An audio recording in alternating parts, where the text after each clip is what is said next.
Hey everybody, here is Damian Georgiev, the producer of the Break It Down show, coming straight from North Macedonia. Today's guest is Dr. Thomas Jordan.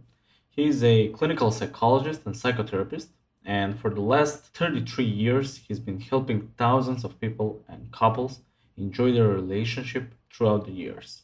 Make sure you buy his book, Learning to Love Guide to Helping Your Disappointing Love Life. I really want to thank you all for listening and supporting the show. Go to breakdownshow.com, go to the website, you can find the PayPal link, you can donate, and you can help us doing this and continue doing this. You can also subscribe on any podcast platform. You can watch the live shows on the YouTube, and you can check some of the Break It Down Show short segments also on YouTube. I'm happy to announce that we are also running another Break It Down Show Spy and Soundwave t-shirt. You can check that on our website. And of course, that's another way to support us. So you know the deal. Don't forget to go to savethebrave.org and help our veteran friends. And without further ado, here is Dr. Thomas Jordan. Enjoy. Lions Rock Productions. This is Jay This Moore. is Greg Proops. This is Jordan Harbinger. This is Dexter from The Offspring. This is Nathan This is East. Sebastian Younger. This is Rick This Marotta. is Stuart Copeland. This is Mick Gillette. This is Andy Summers. Hi, this is Skunk Baxter. This is Gabby Reese. This is Rob Bell. Hey, this is John Leon Guerrero. Hey, and this is Pete A. Turner. This is Dr. Thomas Jordan, and you're watching the Break It Down show. And now, the Break It Down show with John Leon Guerrero and Pete A. Turner. Yes, you are. Dr. Thomas Jordan joins me live on Friday. We're hanging out and we're talking about love, sweet, sweet love. I guess let's just jump right in, you and I, and let's start talking about it. You said just off mic a minute ago that you've been thinking about love for decades. Absolutely. My own love life and the love lives of other people. Basically, those are the two reasons I wrote the book, set up the website. I discovered that people need a little help with their love lives, so I was hoping to do some of that. Love has, in English, love is one word, but it means so many things. I love you. I love you. I love, just I love this. I love it. We say it for a lot of things. How do you define love? Well, you left out one type of love, and that is in love. When you put that little word in right before love, that's the one I'm interested in, because that one's an exclusive feeling for another person, and it's very important. And if you think about love as an unpredictable, uncontrollable emotion, it's wonderful. Who knows where it comes from? It's mysterious. You can't control it. When I wrote the book at the beginning, I mentioned this is not a book about love. This is a book about love relationships, the type of relationships we set up when we fall in love, healthy or unhealthy. That's what I'm interested in. That's what we can do something about. What is a love life then? A love life is the sum total of relationships that you have had in your life up to the point that you're measuring it, that involve the emotion of love, past and present. That's how I define it. So your love life begins the moment you show up in the world. When you look at another human being, a mom, a dad, someone else, and you fall in love. Hello, take care of me. That's part of your love life all the way to the end. And then does that mean that love is developed like a muscle, like a love muscle? Love is something that happens to us. We don't make it happen. What gets developed is the kind of relationship we can form when we fall in love, when we have love. If the relationship we form is healthy, then the love is nurtured and developed. If the relationship is unhealthy, problems. Okay, so I get that love is sort of this thing that happens to you, but can you get better at being in love through experience and practice and awareness and whatnot? Absolutely. And the way you do that is by becoming aware of the kind of relationship you set up when you're in love. And that's what the book that I wrote is about. Becoming aware of what kind of relationship you set up and whether it's healthy or unhealthy. Because when you set up the relationship you set up is like a container that the love is in. And if it's a healthy one, then the love is thriving, it's growing, it's nurtured. If the relationship is unhealthy, then the love can be damaged or destroyed.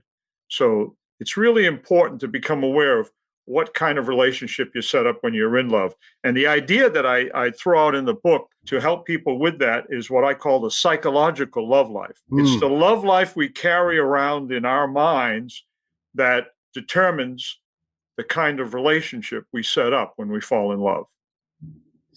Okay. And then if we discover that we're bad at picking, some people seem to fall in love easier than others. This is what I want to get into.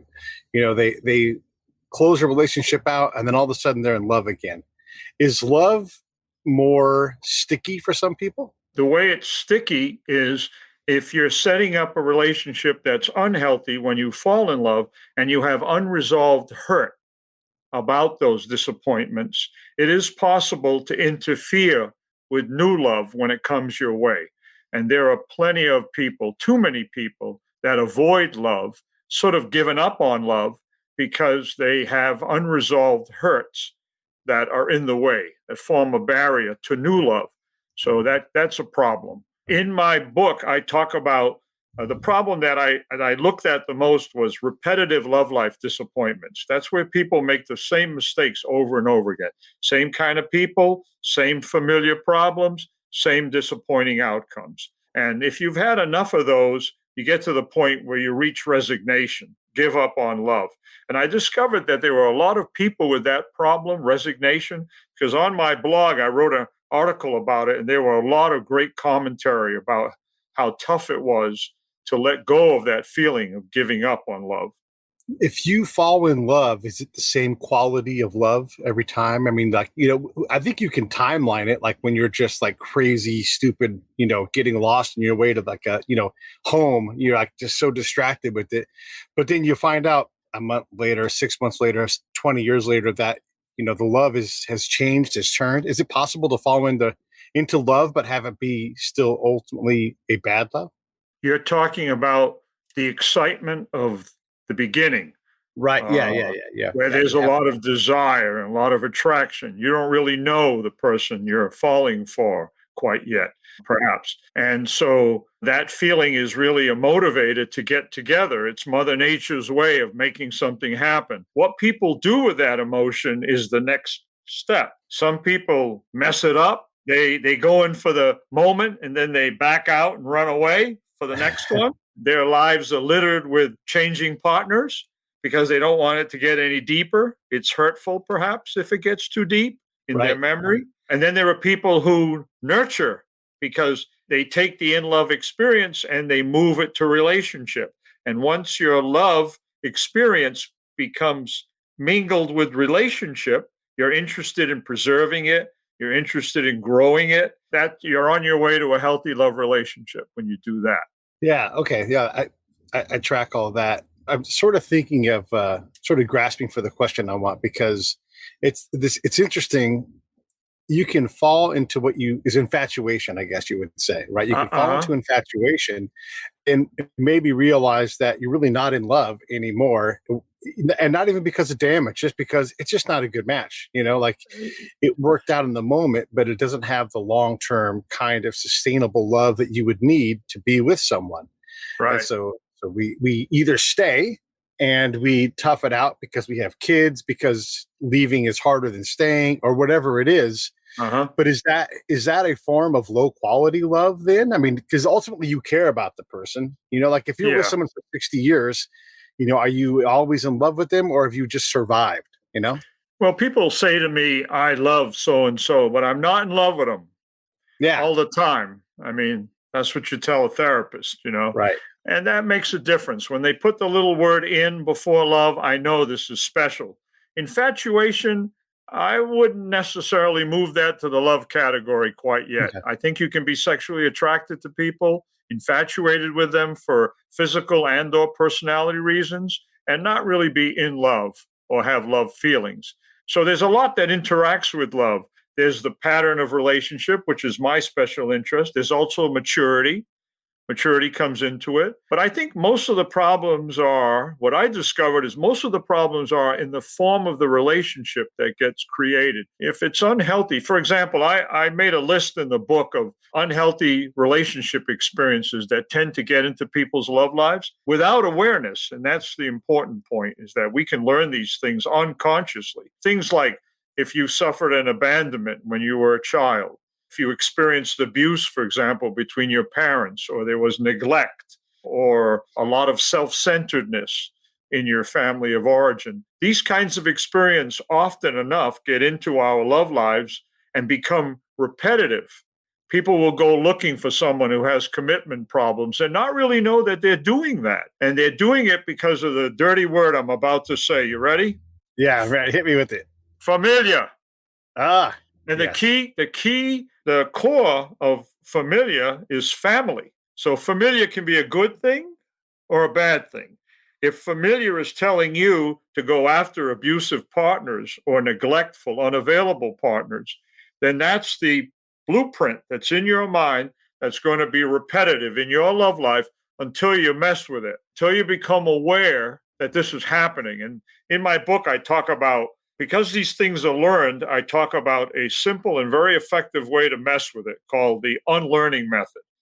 And my unlearning method has 3 steps. Step 1 is to identify what's in your psychological love life.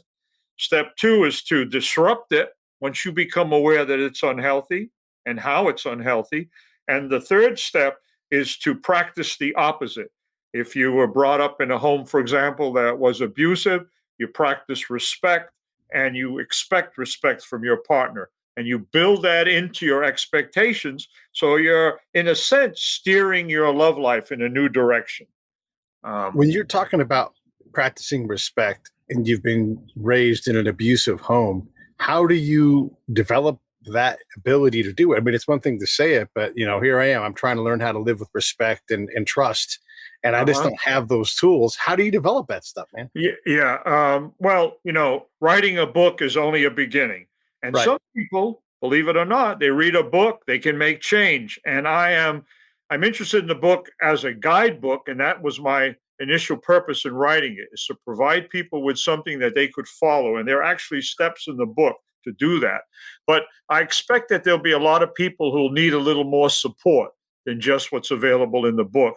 And they might need a counseling experience or a therapy experience to develop these themes a little bit more. For example, we're talking about abuse and respect.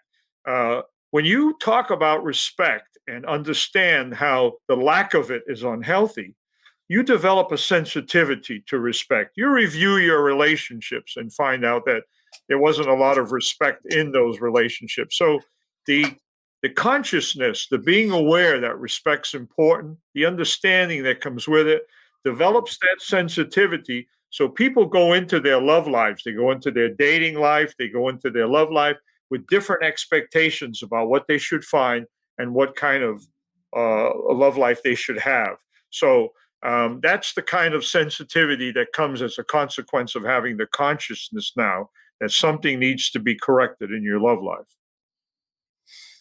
If you have a middle-aged relationship, a marriage that's been around for a while, it's time tested and everything.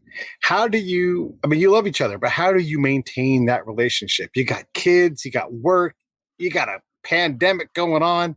There's a lot of things to deal with. You're like, oh, I gotta lose 40 pounds or whatever it is. Right. It's really hard to maintain those things. Right. How on earth do you do that with a well-established, but I don't want to say unmaintained, but we'll say unmaintained relationship? Okay, well, I'll use my wife as an example. Oh, I'm in trouble already. I've been married 27 years. My wife and I, we are in a group practice together. We both see patients out of our apartment in Manhattan, on the Upper West Side of Manhattan. We're very busy. We've got a lot to do. The pandemic's on, isolating us, and so on. And we have a son. He's 23. Here's my solution. I make dates with my wife. Consciously make dates with my wife. Now, restaurants are a problem in town and so on. I go for a walk. I go to a store. I spend time talking with her. we set up a time to do that. And I find that that's very helpful, and it's time together. And when the pandemic's gone, we'll go back to doing it. You know, a nice date once or twice a month in a middle-aged marriage, you're cooking. It's really good. Because what you're doing basically is you're remembering what it was like to begin your relationship. And those memories come back when you're sitting across a nice dinner table, relaxed and having fun and remembering things together. So that's the way people reconnect, in my opinion. No, I love that, and it's something that I practice in my own relationship when it's possible. I try to get us out of the house to some kind of fine art type thing. Maybe we walk a museum together. Right. Hopefully, we go see musical. I love musicals. I love opera. All that stuff. Right. And so I try to get us not only out of the house but dressed up. And here's another thing I do, and this is just a tip on love: is I call my significant other and I ask her out on a date. You know? She could say no, right? She can say no, but she never does.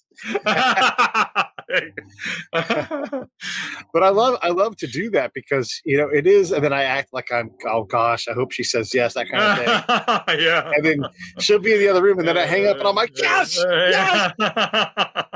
Because that is how it happens. It's good. Absolutely. Absolutely. And right. even if it's we're just playing a game, we're playing it and it's fun and it's our thing, so it's a lot of fun to do. Dates are big. I totally agree, because you have to do life at its all its tasks, no matter what. And you're doing those things together, and they're not always fun. Yeah. But slowing down and saying, we're, like in our case, we're going to the beach and we're going to just be at the beach, nothing else, or whatever it is, you get to do those good things together as well. You don't have to just do these negative things. Yes. You remember Dr. Ruth? Of course. I saw a video of her where she gave an assignment to a couple where the woman went to a nice restaurant bar. She sat at the bar, and her husband picked her up.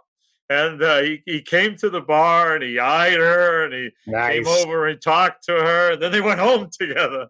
And the idea was to stimulate the sexual drive in the relationship a bit more.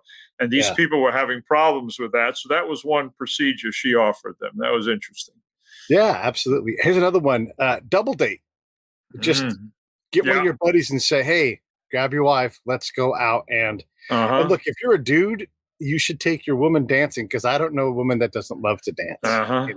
And if your woman doesn't love to dance, then okay, great. And I'm saying women in this case, whatever kind of couple you are, take your significant other out to do something that they never get to do that that they love. Yes. Even if you're not big on it, it's a wonderful way to pour some goodness into the relationship. Absolutely. I got one more for you. All right, I got one more for you. This one's a little bit different. Since I'm a psychologist, of course, I'm going to talk about the psychology for a moment.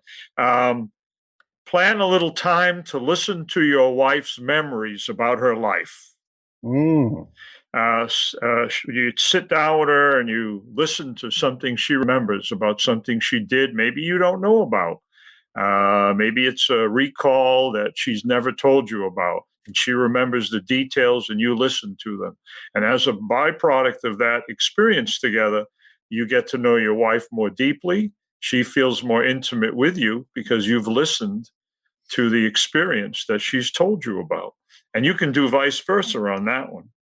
Yeah. It deepens the intimacy. You're not going anywhere, but you're using communication, which is a very important tool in making sure a relationship grows and develops.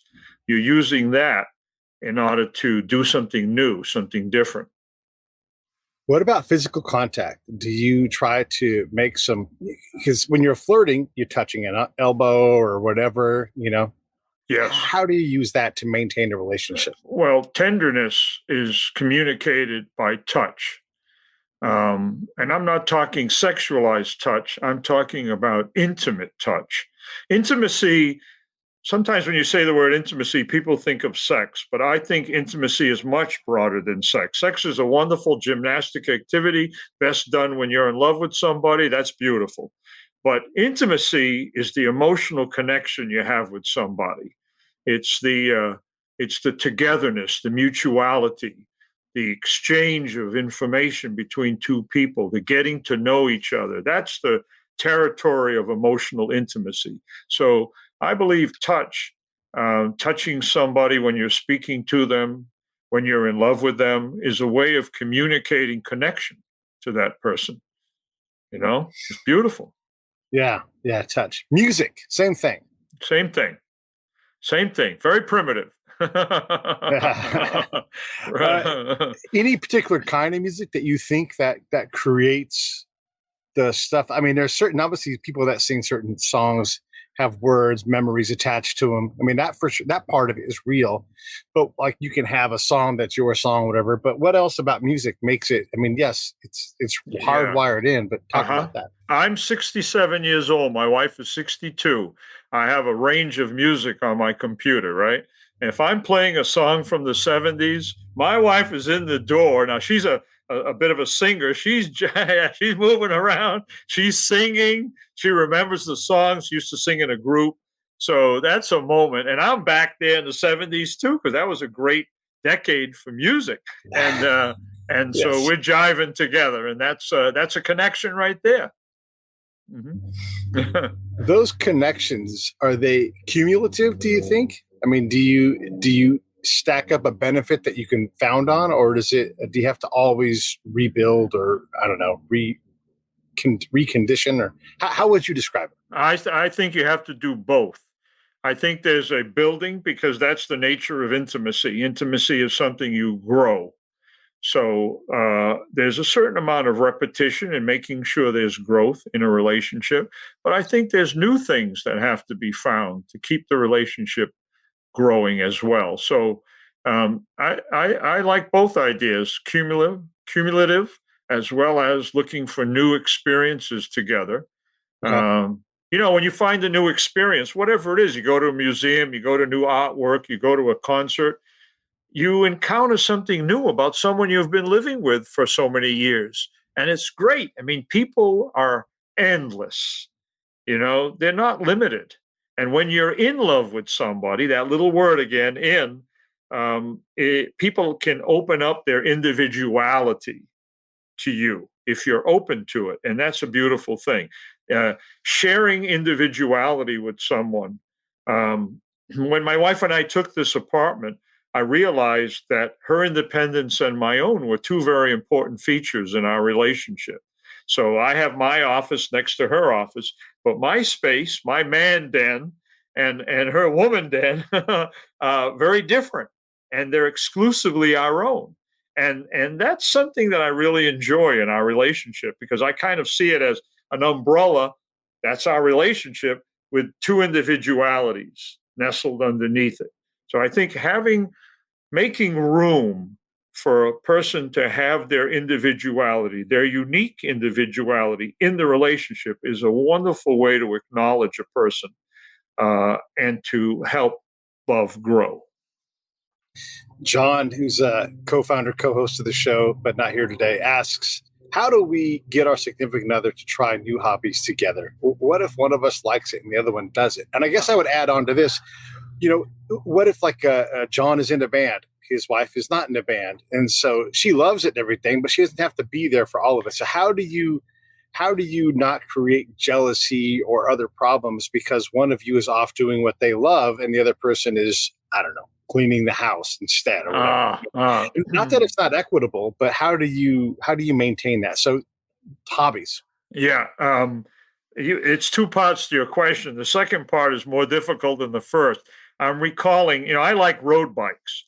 I'm a bicyclist, always.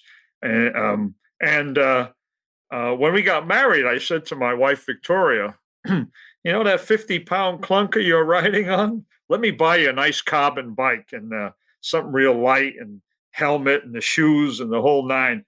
No, I don't want to do that, she says. I said, oh, come on. So I'm trying to change her. I bring it up every once in a while. She doesn't want to do that. Okay.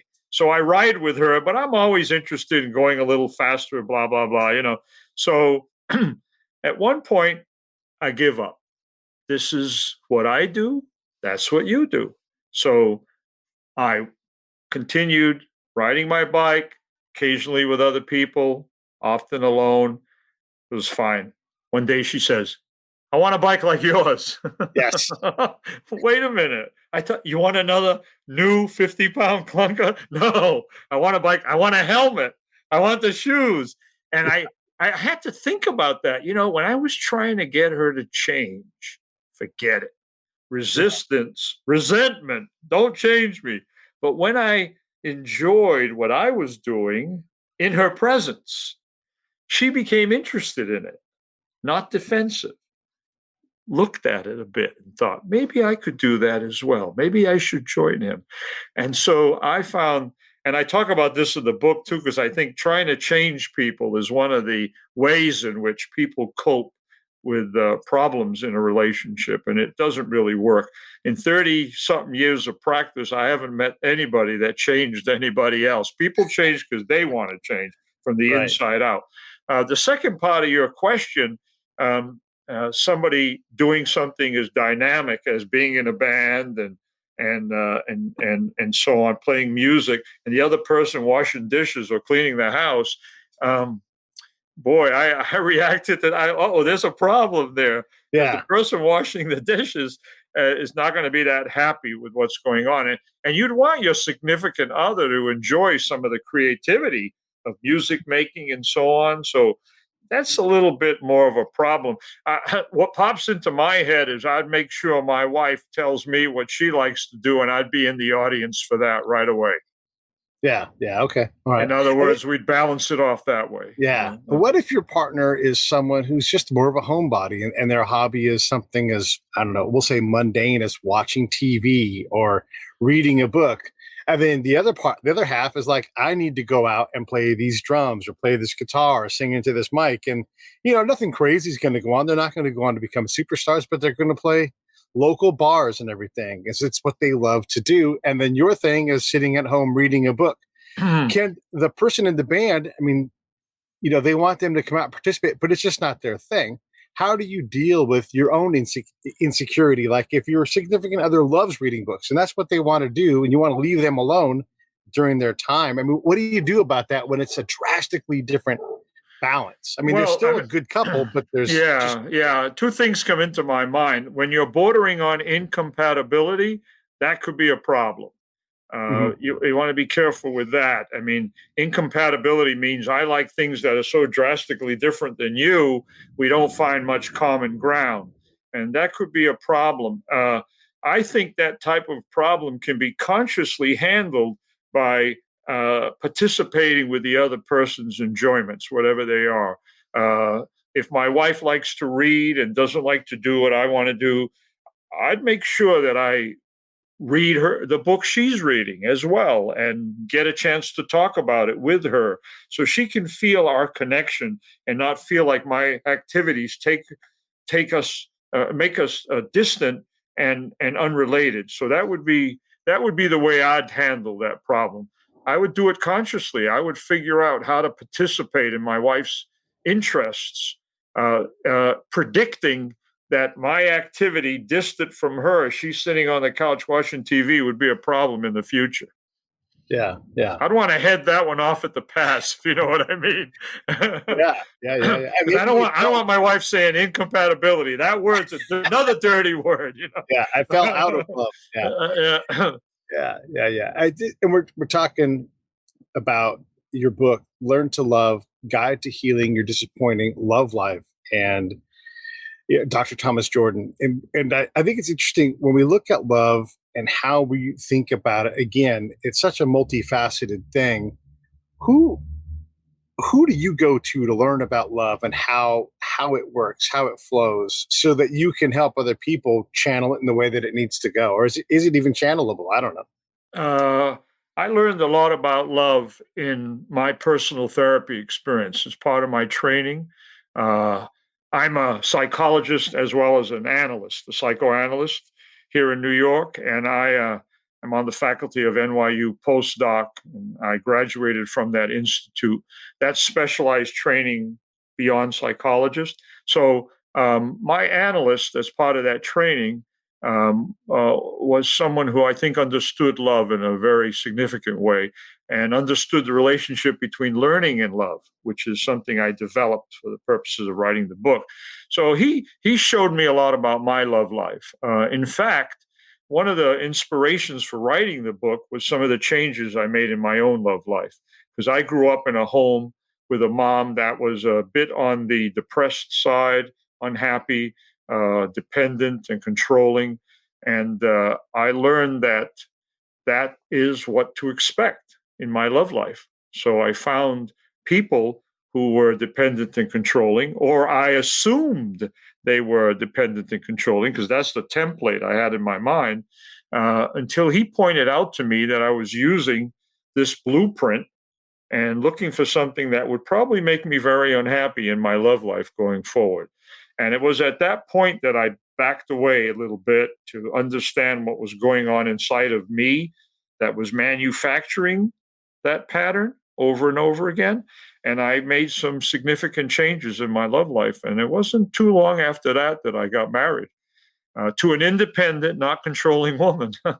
So it was like, okay, there's something to this. You know, you can shift your love life. We take care of everything else in our lives, our medical life, our social life, our financial life. We have to take care of our love life as well. If it's not operating correctly because we've learned something unhealthy, that can be changed. We can unlearn what we've learned. Learning is a wonderful asset. It is one of the best things about being a human being. We learn from the moment we're born to the moment we die. And we can unlearn what we've learned and learn something new. So becoming aware of what we've learned is absolutely precious. I love that. That's a great answer. The concept of learning, and then just even the path, the pursuit of learning. You're doing it, even if you're not satisfied with this book, you go on to the next book and the next book, and it could be that 5 books from now or 5 courses from now, it's something from that first book unlocks and arrives for you. I mean, Absolutely. path. Absolutely. Let me tell you a little story about a guy in California. Matter of fact, you're a neck of the woods, UCLA Berkeley. Back in 1972, you might recognize his name. Leo Buscaglia was a doctor of, I believe, education, and he had a class. And unfortunately, a young female student committed suicide. And apparently it was over a relationship difficulty. So he was very moved by that. He was an emotional man and very sensitive man. And so he went to the administration of the college and he said, all right, you guys, I want to teach a love class. My students need to understand love better. And they laughed. Leo, don't you have something better to do with your time? And he persisted and persisted until finally they said, okay, no credit. You can use a room. 400 students, 100 a semester, standing room only for that class. He was so moved by that, he wrote a series of books about the relationship between love and learning. And he's another inspiration for writing my book. But it's so interesting, people, I think, believe that love should be learned in the family of origin, and that's great, but not just there. Because sometimes what we learn is not good enough or unhealthy and needs to be changed. Yeah, that is fantastic. When I was growing up, my dad was not the best dad, and so when I would see my friends who came from a healthy, happy family, and I would see them express love towards each other, I would think, something's up here. They're putting me on, like this is not real. But it turned out they actually all loved each other, Right. Well, you get a chance to improve on his model. Yeah, exactly. That's the good thing is, and if you're into consciousness, which is that wonderful feature with learning, is a way to change ourselves, then you can review what you might have learned from your father and decide, what am I going to keep? Yeah. And what am I going to let go of? And that kind of self-knowledge is a wonderful foundation from which to make sure you have a healthy and happy life. It's a great practice. My model was to do the opposite of what he did. Uh-huh. But I still had to learn, the love things and trust things and all that. I'm curious because you know, it's fun to talk about happy, healthy relationships, but for those of us that are struggling, you know, there's a lot of things, especially with the pandemic, because it's just, you know, people aren't comfortable with uncertainty, and they're not comfortable with death and those kind of things. They're not supposed to be. So it makes things hard. When you have two people that have this overriding problem of a pandemic, but also two people that are independent, you know, like we don't need each other like we used to. You know, a person can live a solo life their entire life. And, you know, you don't have to go to church. You don't have to have a community around you. You really can survive by yourself. So when you have people that are independent, but want to live together, they're both in control. Like I was a bachelor for a long time, right? Uh-huh. So because I was always gone, deployed, that kind of thing. Um, what I wanted to do, I got to do. And then you have someone else who's independent and doesn't need me, I don't need her, or whatever the case is. How do you manage that? How do you manage two people that are used to being in control of their lives or in control of any other aspect of their life except their relationship? How do you manage that part of it? Very carefully. And you and I share that because I was a bachelor until the great old age of 41. Right. My wife moved into my bachelor pad, and I remember laying on my analyst's couch and complaining, "Oh, I got a woman living in my apartment. What am I going to do? How am I going to live?" And he asked me, he said, "Aren't I supposed to congratulate you?" And I looked up at him, and he said, "What's the problem?" And I said, "I'll fall in love, I'll lose my independence, and she'll leave me." And so he paused, and this is what he said. And though what I'm about to say to you reverberated in my mind on the way home, like I can't tell you. He said, "Where'd you get the idea you could be in love and not get hurt?" Oh boy. Yeah. Yeah. Who gave you that license? Yeah. Right. Which means if you're going to open your heart and take a risk, hopefully it's the best risk you can take. You got the love feeling in there. You see evidence of it in your partner. You're now going to practice intimacy. So now you got two independent people who've been taking care of their individuality, making sure it's got a place to live separately, right? And they fall in love. Now the job is to practice intimacy. They have to be, here's another dirty word for you, vulnerable, Oh boy. which means openness. That might be an easier word than vulnerable, but openness. If you're going to be in love, you have to open your heart to another person. Now, what I'm talking about takes a little time sometimes, takes a little communication. People are discovering how to be intimate. And you know, I listened very carefully to the way you described the individuality you were talking about. And I noticed that you said maybe twice, "I don't need somebody." And that's Right. why, right. Right. And I caught that phrase and I remember it well. And I thought, okay, I can remember the days when I told myself, you don't need anybody. You can tough it. You can be on your own. This is important. After 27 years of marriage, I'm going to practice my vulnerability right now. I need my wife, and my Attaboy. wife needs me. And I worked hard to set up that feeling and to see it in her. And we take good care of that vulnerability.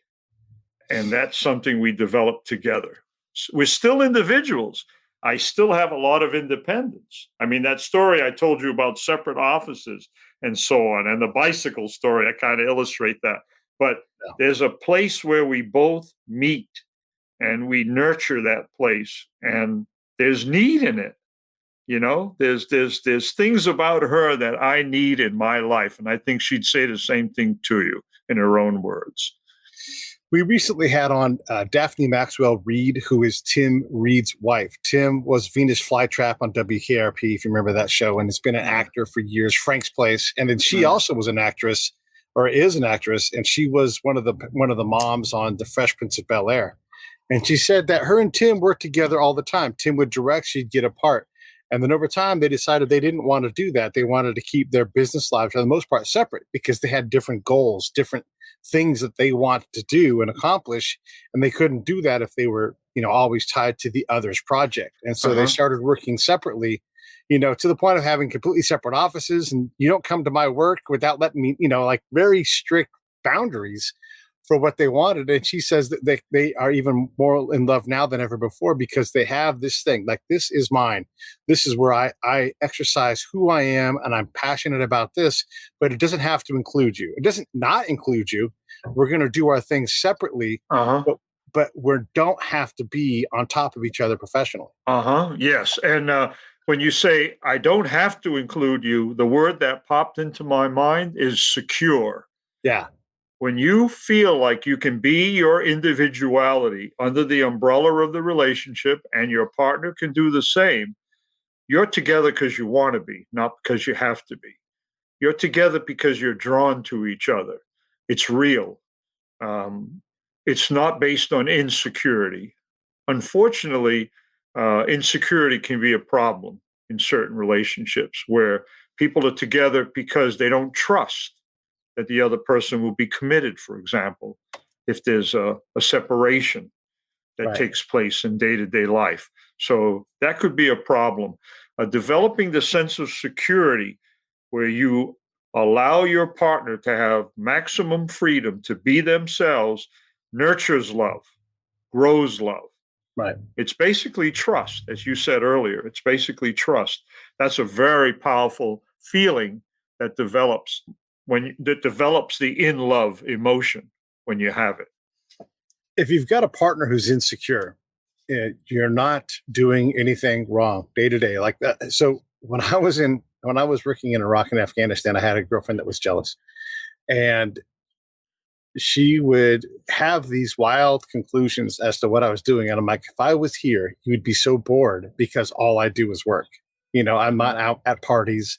I'm not having sex with every woman around here. Matter of fact, I live with 50 dudes, Not in her fantasies, though. Right. It's not, yeah. Right. If you have someone who's insecure, what on earth can you possibly do about that? I mean, how do you reckon with that? How do you work together? Because, I cared about my girlfriend, but I couldn't make that person believe in my ability to do what I said I was doing. Yes. Think in terms of psychological baggage. She brought into the relationship with you an insecurity that pre-existed you. It was in her emotional life prior to forming the relationship with you. In other words, that came with her. And it's impossible to fix. She has to fix it herself. It's not something you're going to fix. You can reassure an insecure person up and down, left and right. I don't think it does a thing. Insecurity is an emotional issue that a person has to go inside of themselves and do a little work on the inside. They may have had experiences in their lives that made them fear infidelity, cheating. Maybe they grew up in a home where their mothers suffered from infidelity in the father, and now in their adult love life, they fear that it's going to happen to them, for example. That's one possibility, but there are many others. And insecurity is a very difficult thing. Oftentimes, insecurity breeds control, which is another difficult experience to bring into an in-love relationship, because control really stifles love. It interferes with the growth of love. And some people bring control to an extreme, and it's very dangerous for love. It can break up a relationship. It can interfere with love. So if you're trying to control your partner as a solution to a love life problem, that really needs to be changed. And the change is inward in the form of trying to understand how insecurity is gripping your emotional life on the inside, and it gets transferred into your love relationships. No, not an easy problem to fix. Right. Well, I'm trying to pick some hard ones because, that's that's for the person who's sitting there going, yeah, shoot, how do I deal with this thing? Uh-huh. I mean, we both like to have control of the relationship or the calendar or the menu. How do we wrestle this thing down? And I want to point out again, everybody, Dr. Jordan's book here is Learn to Love, Guiding Your Healing. Learning to Love, Guide Your Healing. I'm struggling with this. Learn to Love, Guide to Healing Your Disappointing Love Life. Learn to Love, Guide to Healing Your Disappointing Love Life. You can get that on Amazon. Check that link out and you'll be able to work on these things. Apart from reading the book and following the program in there, what are some day-to-day things, simple steps that we can take can start to, my aunt said to me a long time ago, you can't worry about Mrs. Right, but you can worry about being Mr. Right. And so, it taught me like, okay, beautiful. I like your aunt. I love it. If I'd have known your aunt when I was writing the book, I'd have used the reference from her. That's the kind of wisdom. That's the kind of wisdom. It's there. Yeah. It's always there. Drop that on me when I was, when I was 20 something years old and I needed to hear it. Absolutely. What she's saying is you fix your love life from the inside out. That's perfect. That's exactly my message. My message is not what you wear, where you meet, not even looking for this or that. It's making sure your psychological love life, your Mr. Right, your Miss Right is right.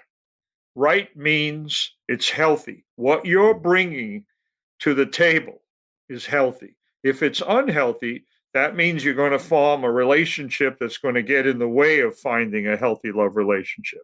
So the work, according to your aunt, is on the inside. And that's exactly where it is. Let's talk a little bit about your website, Love Life Learning Center, and then what kind of tools are available there. Because this is the thing, we've illustrated all these problems, but what on earth do we do? Like, okay, I'm going to try to be more like Mr. Right. I'm going to work on me. I'm going to read the book. What about the website? The website, I created that website in 2012, and I wanted it to be a library online where people would have accurate, clear information to keep their love lives healthy. So I wrote a bunch of articles. I think there's almost 300 articles on there now, all different types of topics, in all the different areas related to love life. So you can, it's basically a website blog combination. You can go to, you can look them up. I'm also working on a course right now that's going to be a downloadable course and a few videos that I want to put up there because I really believe this theme that a healthy love life has a lot to do with learning is very important. So I'm trying to get it out in all these different ways. So that's the book's on there as well, and so it's a great place to do a little search for what might be your particular love life problem, and some offerings of what you might do to correct it. So it's a very useful website. What are you doing in your relationship with your wife to maintain your love? Like what's on your to-do list for you? What's on my to-do list for me? Let's see. Outside of what I mentioned about taking my wife out on a date from time to time, let's see. Well, we practice a lot of talking. We make sure that the talking is good. I think I've been described as a talker, so yeah. Okay. Good. What that means is that if my wife and I have a disagreement, okay, and she leaves the area, I'm following her. There's more to say about this. So I think we try to keep the communication going as best as we can and survive the pandemic by doing things that are interesting and new from time to time.